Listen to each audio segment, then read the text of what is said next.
Assalamualaikum warahmatullahi wabarakatuh. Waalaikumsalam warahmatullahi wabarakatuh. Selamat pagi anak-anak. Pagi Bu Guru. Nah, apa kabarnya hari ini? Alhamdulillah, tetap semangat, luar biasa. Allahu Akbar. Allahu Akbar. Nah, sebelum kita mengawali pembelajaran hari ini, alangkah baiknya mari kita berdoa bersama-sama. Untuk ketua kelas, silahkan untuk memimpin berdoa. Sebelum memulai acara kegiatan hari ini, alangkah baiknya baca doa terlebih dahulu. Kita sama-sama baca doa belajar. Dipersilahkan. Bismillahirrahmanirrahim. Raditu billahi rabba wa bil islami dina wa bi muhammadin nabiyya wa rasula. Rabbi zidni ilman warzuqni fahman birahmatika ya arhamar rahimin. Amin. Nah, sebelum kita beranjak ke pembelajaran hari ini, Ibu pengen tahu nih seberapa siapkah kalian untuk belajar hari ini? Apakah kalian siap? Siap. Nah, Ibu pengen tahu di kiri kanan kalian apakah masih ada sampah atau udah bersih? Coba dilihat. Barangkali ada sampah? Bersih. Baik, alhamdulillah ya, kelas ini ternyata bersih. Iya ya. Coba kalian apakah udah lengkap pakaian kalian? Sudah Ya, udah dong. rapi, bagus. Berkerah. Ya. Bagus. Nah, sebelum kita mengawali pembelajaran, Ibu akan mengabsen terlebih dahulu ya. Iya Bu. Coba katakan hadir. Alia Rahma. Hadir. Alfa Zahra. Hadir. Bu. Hadir juga. Kemudian Kansa. Hadir. Kemudian Muhammad Iwan Alfarizi. Hadir. Muhammad Hikam. Hikam ada? Maaf Bu, lagi sakit ya Bu itu. Oh, Hikam sakit ya. Ya. Menitipkan surat enggak ke temannya atau ke siapa? Katanya menyusul. Oh, menyusul. Oke, nanti Ibu tunggu ya. Kemudian Salma Nur Fadilah. Sama Bu. Sama. Ya. Sakit juga. Iya. Udah berapa hari sakitnya? Oh, saya kurang tahu Bu. Oh, kurang tahu ya. Baik, berarti kelas ini yang tidak hadir 2 orang ya. Benar Bu. Baik. Semoga minggu yang akan datang kelas ini bisa hadir semua dalam keadaan Amin. sehat walafiat. Amin ya Allah ya Rabbal alamin. Nah, untuk selanjutnya Ibu minggu kemarin apakah ngasih tugas kan kemarin? Benar Bu. Udah dikerjakan semuanya? Bu. Sudah Bu, beres. Baik, alhamdulillah. Kalau yang sudah, silahkan bukunya dikumpulkan di meja Ibu ya. Nanti akan Ibu nilai. Nah, itu termasuk ke dalam nilai keseharian ya. Udah? Baik Bu. Ya, baik. Sebelum kita mengawali ke pembelajaran, Ibu akan menyampaikan tujuan pembelajaran ya. Tujuan pembelajaran hari ini yang pertama itu siswa mampu membaca dan juga menghafal ayat dan hadis tentang demokrasi. Kemudian siswa juga mampu menerjemahkan ayat dan hadis tentang demokrasi. Selanjutnya siswa mampu menjelaskan ayat dan hadis tentang demokrasi. Lalu siswa mampu mengamalkan ayat dan hadis tentang demokrasi dalam kehidupan sehari-hari. Dan yang terakhir, siswa juga mampu mengajak orang lain untuk mengamalkan ayat dan hadis tentang demokrasi. Seperti itu ya. Baik Bu. Nah, baik. Sebelum ke materi, Ibu pengen tahu nih, apakah kalian tahu apa itu demokrasi atau musyawarah? Demokrasi biasanya dalam kepemimpinan. Baik, betul. Ada yang tahu materi pagi hari ini kita akan membahas tentang apa? Demokrasi dan musyawarah. Bagus, tentang demokrasi dan juga musyawarah ya. Ibu akan tulis nih.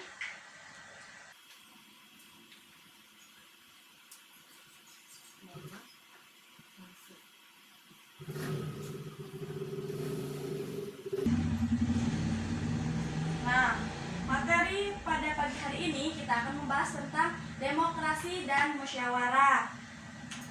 Sebelumnya Ibu akan menunjukkan gambar nih. Coba kalian amati gambar ini. Coba untuk Ikhwan Al-Farisi. Di sini terdapat gambar apa nih? Terdapat kumpulan lagi membahas musyawarah. Ayat gambar yang sedang rapat. Nah, jadi benar bahwa gambar ini itu terkait orang yang sedang rapat. Kaitannya sama dengan materi yang kita akan bahas pada pagi hari ini mengenai demokrasi dan juga musyawarah. Coba Ibu pengen tahu dari kalian seberapa tahukah kalian mengenai musyawarah atau demokrasi? Demokrasi biasanya dari kepemimpinan itu berjiwa demokrasi, dan dari demokrasi tersebut akan menimbulkan musyawarah. Oh iya, bagus. Nah, bahwa demokrasi di sini itu benar apa yang kata Iwan katakan. Untuk kaitannya pada gambar ini terdapat dalam Al-Qur'an surah Al-Imran ayat 159. Baik, untuk di sini Ibu akan menyuruh kalian membaca ayat Al-Qur'an tersebut. Coba Ibu pengen tahu ngajinya Iwan. Buka Quran surah Al-Imran ayat 159. Ayat berapa, Bu? Ayat 159. Oh, ada Bu, ada. Coba baca tahun. Ini kan berdua. Sendiri, Oh, Iwan. sendiri. Baik, Bu. Bismillahirrahmanirrahim. Fabima rahmatin minallahi lintalahum. Walau kunta faddon ghalidal qalbi lam faddu min hawlik fa'fu anhum wastaghfir lahum wasyawirhum fil amr. Fa idza azamta fatawakkal 'ala Allah. Innallaha yuhibbul mutawakkilin. Shadaqallah. Coba Ibu pengen dibacakan artinya oleh Alia. Baca artinya dari Quran surah Al-Imran ayat 159. Artinya, maka berkat rahmat Allah engkau Muhammad berlaku lemah lembut terhadap mereka. Sekiranya engkau bersikap keras dan berhati kasar, tentulah mereka menjauh diri dari sekitarmu. Karena itu maafkanlah mereka dan mohonkanlah ampunan untuk mereka, dan bermusyawarahlah dengan mereka dalam urusan itu. Kemudian apabila engkau telah membulatkan tekad, maka bertawakallah pada Allah. Sungguh Allah mencintai orang yang bertawakal. Nah, bagus. Nah, pada ayat ini tuh diturunkan setelah perang Uhud, di mana perang Uhud ini termasuk salah satu perang yang memberi kesan mendalam. Bisa dibilang sangat menyakitkan ya bagi Nabi Muhammad SAW. Karena sikap umatnya itu yang tidak mengikuti tuntunannya, sehingga mengalami banyak kerugian. Nah, untuk masalah pertama adalah ketika Rasulullah itu berpendapat untuk bertahan di dalam kota Madinah, sedangkan para sahabat Nabi banyak yang berkeinginan untuk berperang di luar kota Madinah. Kemudian masalah yang kedua. Nah, untuk masalah kedua di mana muncul di dalam perjalanan menuju Uhud, Abdullah bin Ubay bin Salul melakukan penggembosan kekuatan umat Islam, yang akhirnya sepertiga kekuatan pasukan itu mundur dari peperangan. Selanjutnya masalah ketiga itu muncul dari pemanah yang ditugasi untuk mengendalikan situasi dari bukit. Tetapi di tengah-tengah perang kebanyakan dari mereka itu tidak mengindahkan perintah Nabi dan turun dari bukit, sehingga Nabi dan pasukannya itu terluka serta mengalami kekalahan. Nah, untuk selanjutnya masalah keempat, di sini ada muncul dari beberapa pasukan yang lari dari medan pertempuran karena mendengar bahwa Rasulullah SAW telah tewas. Nah, bahwa peristiwa-peristiwa semacam ini itu tentunya memberikan kesan yang menyakitkan di dalam diri Rasulullah Shallallahu Alaihi Wasallam. Tetapi tabiat beliau yang begitu pemaaf, lemah lembut, dan kasih sayang terhadap semua makhluk mengalahkan itu semua. Selain itu, ayat ini juga merupakan landasan bagi praktek dakwah yang rahmatan lil alamin. Dakwah juga harus memberikan kesan yang damai dan juga mencerahkan, dan jangan melakukan dakwah itu dengan cara-cara yang menyeramkan. Nah, ketika Rasulullah SAW mendapatkan perlakuan yang menyakitkan dari kaumnya, beliau didatangi malaikat, di mana malaikat ini yang bertugas menjaga gunung, yang siap menerima perintah Nabi untuk memilih gunung mana yang ingin ditimpakan kepada kaumnya. Nah, di sini Nabi menolak tawaran tersebut, seraya berkata, "Saya masih menyimpan harapan akan munculnya anak keturunan mereka yang menyembah Allah Subhanahu wa Ta'ala." Betapa sejuknya dakwah Islam itu kalau pendekatannya itu yang digunakan adalah pendekatan rahmatan lil alamin. Terdapat dalam Quran surah Al-Anbiya ayat 107 yang berbunyi, "Wa ma arsalnaka illa rahmatan lil alamin," yang artinya, dan tiadalah kami mengutus kamu melainkan untuk menjadi rahmat bagi semesta alam. Nah, di sini perang Uhud ini memberikan pelajaran yang begitu penting khususnya bagi umat Islam, di mana strategi yang diterapkan di perang Uhud ini merupakan hasil dari musyawarah dilakukan oleh Nabi dengan para sahabatnya. Kemudian perintah untuk selalu mengembangkan tradisi musyawarah ini dituangkan di ayat ini dalam bentuk perintah wasyawirhum fil amr, yang artinya dan bermusyawarahlah dengan mereka dalam urusan itu. Maka setelah perang Uhud ini, umat Islam selalu meraih kemenangan besar di dalam dakwahnya. Nah, supaya musyawarah berjalan dengan lancar dan tertib, ada beberapa sikap, di mana sikap yang harus dilakukan sesuai dengan apa yang didapat ayat tersebut. Yang pertama, bahwasanya musyawarah ini harus dilakukan dengan sikap yang lemah lembut. Pertama itu sikap yang lemah lembut dan menghindari tutur kata yang kasar dan terkesan keras kepala. Kemudian yang kedua di sini harus sifatnya itu terbuka dan juga pemaaf, karena sangat mungkin di tengah-tengah musyawarah ini tutur kata dan sikap yang menyinggung perasaan lawan bicaranya. Kemudian yang ketiga, beristighfar, di mana untuk mencapai hasil yang baik dan melaksanakan hasil musyawarah dengan komitmen yang tinggi, maka hubungan dengan lawan bicara harus tetap terjaga, dan begitu pula hubungan dengan Allah. Caranya harus saling mendoakan dan saling memohon ampunan. Nah, di sini selanjutnya ada Quran surah Al-Asyura ayat 38. Coba Ibu pengen tahu ngajinya Alia Rahma, silakan buka Quran surah Asyura ayat 38. Ayat berapa, Bu? Ayat 38. Sudah ketemu? Sudah. Coba bacakan yang keras supaya teman-temannya bisa mendengarkan. A'udzu billahi minasyaitonir rajim. Bismillahirrahmanirrahim. Walladzina istajabu li rabbihim wa aqamus shalah wa amruhum syura bainahum wa mimma razaqnahum yunfiqun. Shadaqallah. Coba sekalian bacakan artinya juga.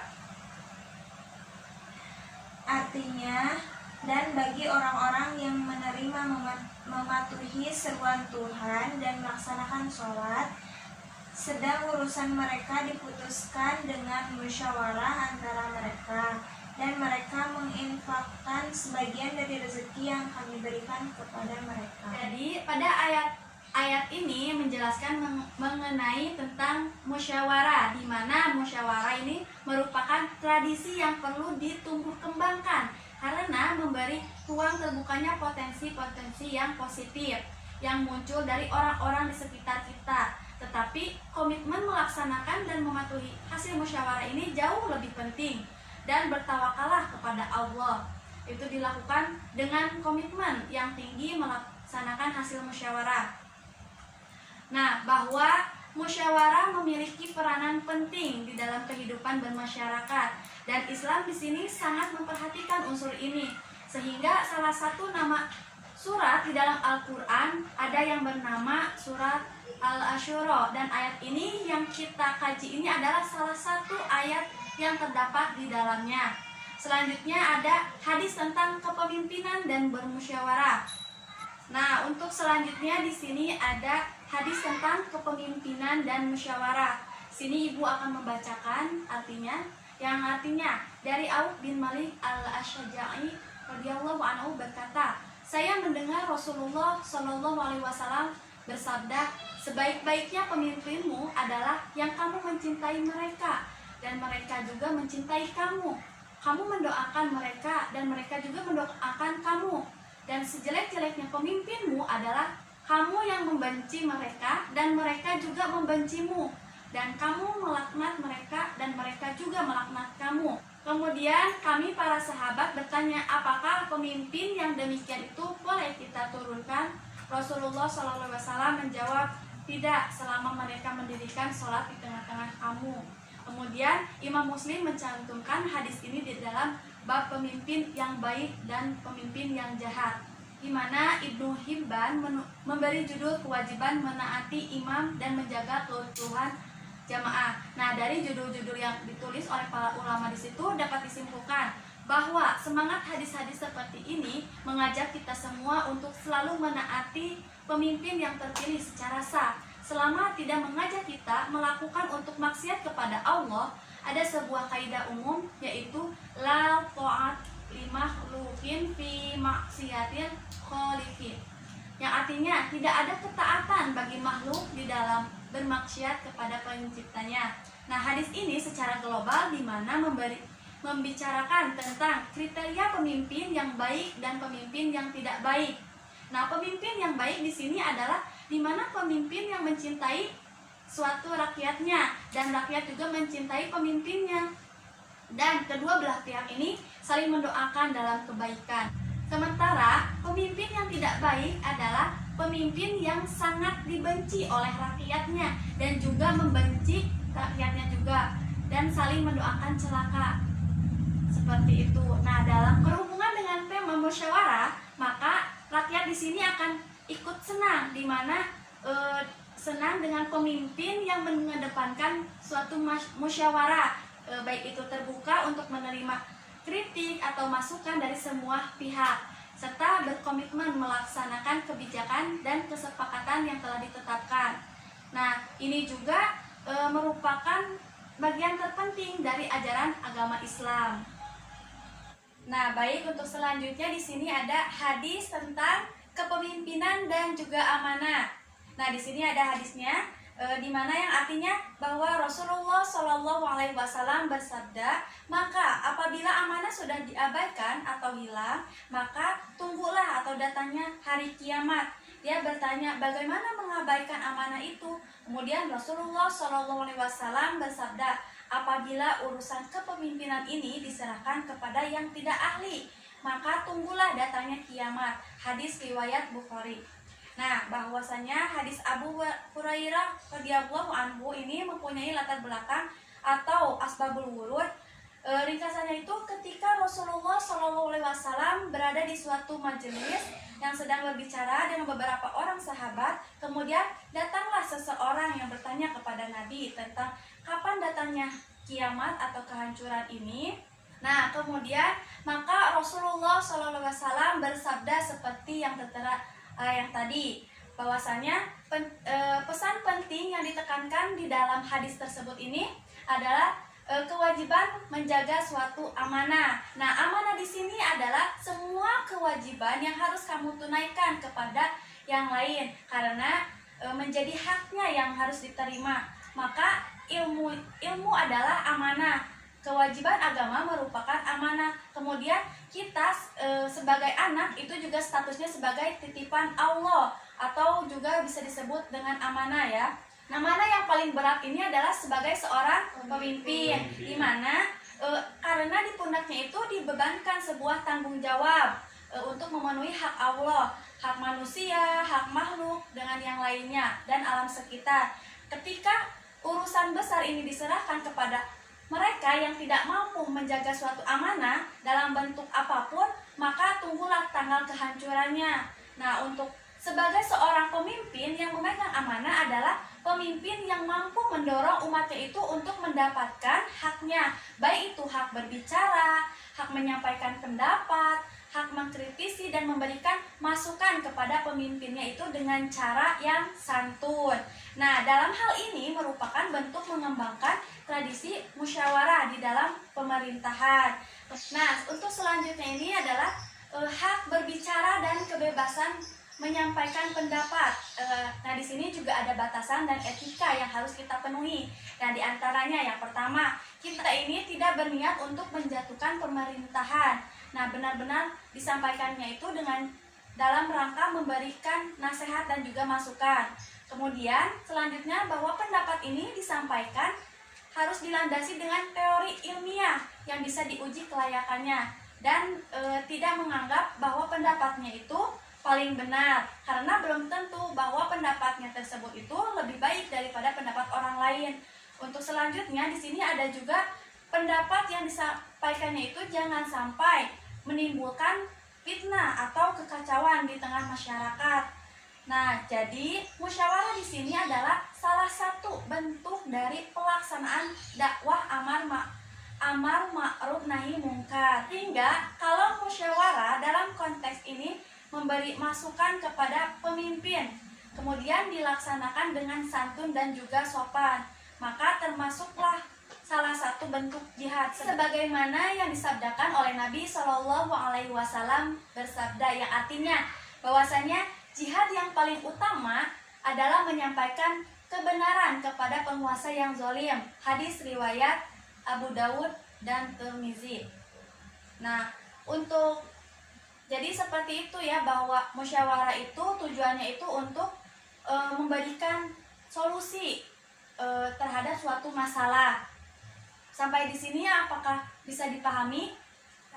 Bisa, Bu. Apakah orang paham atau mau yang ditanyakan? Paham, Bu. Alhamdulillah ya. Baik, untuk selanjutnya, karena Ibu minggu kemarin memberi tugas menghafal Quran surah Al-Imran ayat 159, hari ini Ibu akan mengetes kalian dan nilainya akan Ibu masukkan ke dalam nilai keseharian. Nah, untuk itu di sini siapa yang mau duluan ke depan untuk menyebutkan hafalannya? Coba Alia ke depan.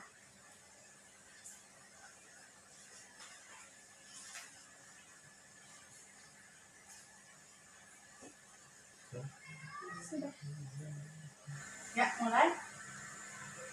A'udzu billahi minasyaitonir rajim.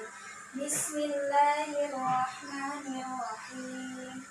Fabima rahmatin minallahi linta lahum walau kunta faddan ghalidhal qalbi lanfaddu min hawlik fa'fu anhum wastaghfir lahum وشاورهم في الأمر فإذا عزمت فتوكل على الله إن الله يحب المتوكلين صدق الله العظيم.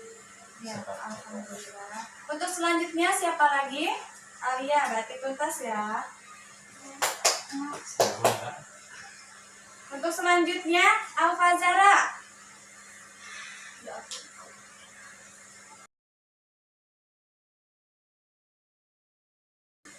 Baca dari kamu ya.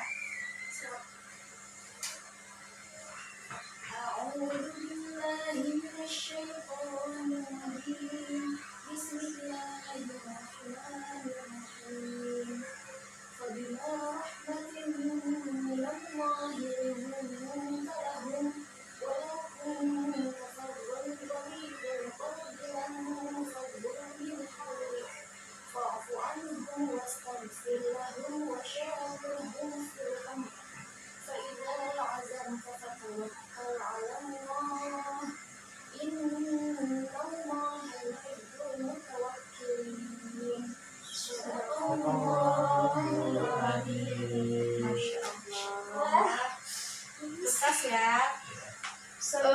lagi yang mau setelah hafalan? Sudah Bu.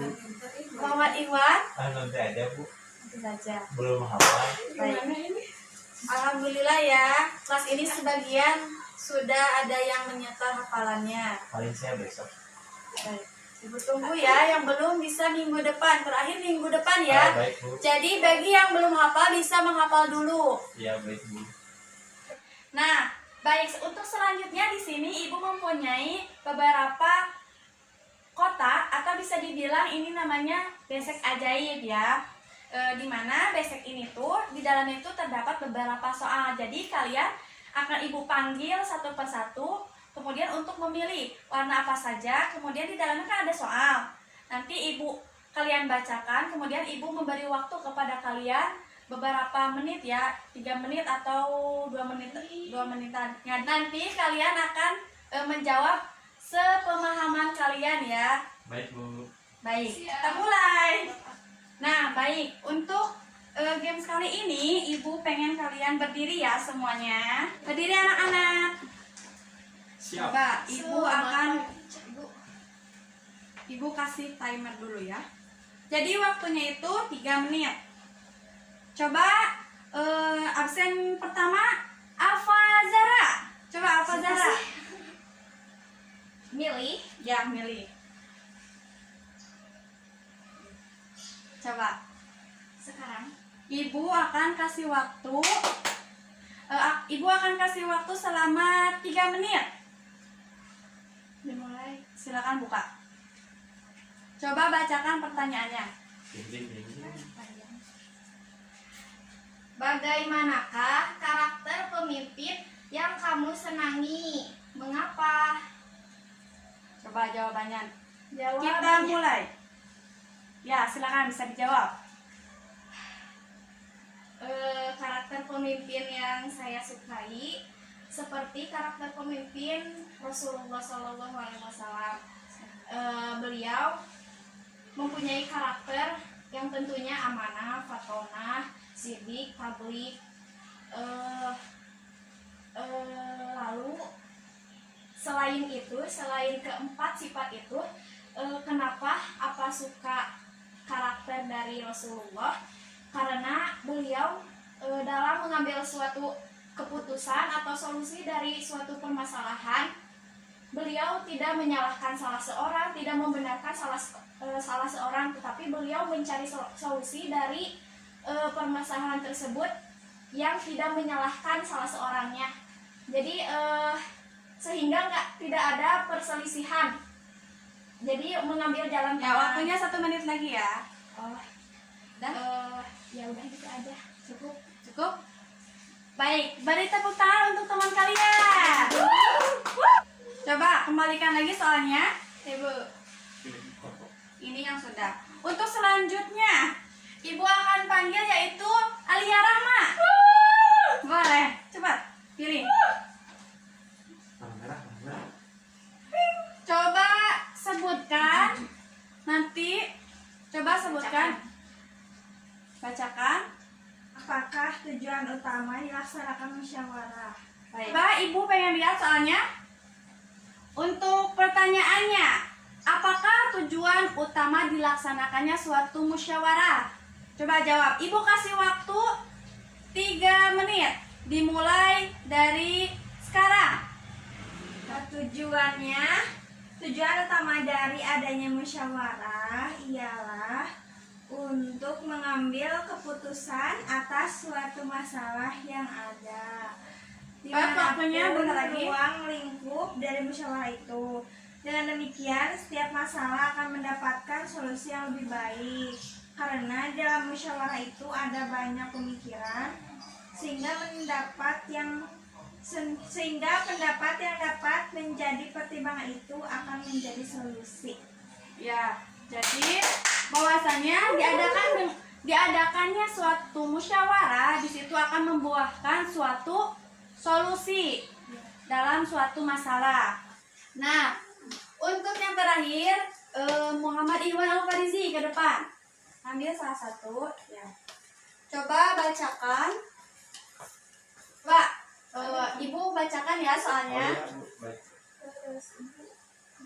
Pertanyaannya, sebutkan 3 sifat yang harus dijaga dalam musyawarah. Nah, Ibu kasih waktu 3 menit dimulai dari sekarang. Ada 3. Yang pertama yaitu sikap yang lemah lembut. Sikap Sikap yang yang lemah lemah lembut merupakan itu bisa menghindari tutur kata yang kasar Kemudian, dan terkesan keras kepala. kedua, Kalau yang kedua itu terbuka dan pemaaf. Gimana sih terbuka dan pemaaf itu? Karena sangat mungkin di tengah-tengah musyawarah tutur kata dan sikap yang menyinggung perasaan lawan bicaranya. nah kemudian yang terakhir, Terakhir itu bisa dengan beristighfar. Bisa beristighfar itu untuk mencapai hasil yang baik dan melaksanakan musyawarah dengan berkomitmen yang tinggi. nah baik, waktunya habis, pas. Beri tepuk tangan untuk teman kalian. Nah, jadi seperti itu ya. Nah, untuk itu, coba kalian bisa duduk kembali. Nah, jadi adanya permainan ini, Ibu pengen tahu kan seberapa atau sejauh manakah sih pemahaman kalian dalam menerima materi hari ini. Dan alhamdulillah untuk kelas ini ternyata semuanya bisa menjawab dengan baik dan benar. Untuk itu, beri tepuk tangan untuk kita semua. Nah, untuk yang terakhir, selanjutnya di sini apakah ada yang mau menyimpulkan? Apa saja materi yang kalian paham untuk pagi hari ini? Coba Alfa Zahra simpulkan materi hari ini. Siap. Materi hari ini mengenai musyawarah. Musyawarah dilakukan untuk mengambil suatu keputusan dari suatu masalah yang ada dimanapun ruang lingkup dari musyawarah itu. Dengan demikian, setiap masalah akan mendapat solusi yang lebih baik. Karena di dalam musyawarah itu ada banyak pemikiran, sehingga pendapat yang dapat menjadi pertimbangan itu akan menjadi solusi itu. Nah, bagus. Jadi seperti itu ya. Ya, Ibu. Nah, untuk itu Ibu cukupkan pembelajaran hari ini. Mari kita berdoa. Sebelum mengakhiri kegiatan pembelajaran hari ini, coba ketua kelas siapkan berdoa bersama. Ya, sebelum ditutup acara kegiatan pembelajaran hari ini, langkah baiknya membaca doa terlebih dahulu, membaca surat Al-Asr di dalam hati buat beri salam. Assalamualaikum warahmatullahi wabarakatuh. Waalaikumsalam warahmatullahi wabarakatuh. Oh iya, jangan lupa bagi yang belum menyetorkan hafalan, minggu depan terakhir ya. Baik, Bu. Karena itu nilainya sangat gede. Akan Ibu masukkan ke dalam nilai sehari-hari, Baik, Bu. keseharian. Baik, untuk itu silakan bagi yang mau pulang bisa pulang.